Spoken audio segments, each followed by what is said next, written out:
I've always wanted to work with kids. I think when I was little, I had plenty of medicine around me. My grandfather was a veterinarian, my grandmother was a nurse, my mom was a nurse, my dad worked in healthcare. So I had a lot of exposure to healthcare, but I always kind of enjoyed the working with kids part rather than working with adults.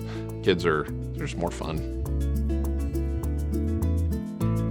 My name's James Roberson, I go by Jay, and I am a sports medicine physician here at Children's Mercy, so that's primary care sports medicine. I think it's important to know that we are a pediatric-focused sports medicine program, so each one of our physicians is trained in pediatrics and then fellowship trained in sports medicine. So we have a unique focus on the young athlete, so anyone from 8 or 9 up to college age we can take care of. I really like talking to the patient, especially since we're dealing with teenagers.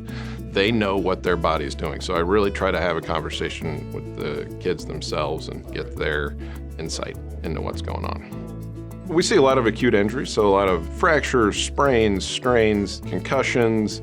We'll see kids who maybe have, say, chest pain with playing sports and they want to know how to deal with that, or fatigue playing sports. But we also try to address kind of on the proactive side of things.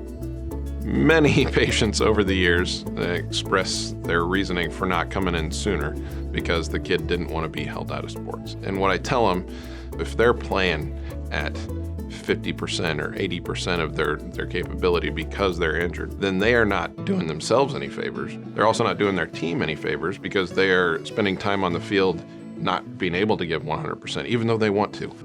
Pain is not normal. It shouldn't be happening, especially as a teenager. So we want to get that addressed, and we have the resources to do it. There might be some time missed from sports, but it'll help them so much more on the back end. So go ahead and come see us. We can do something about it.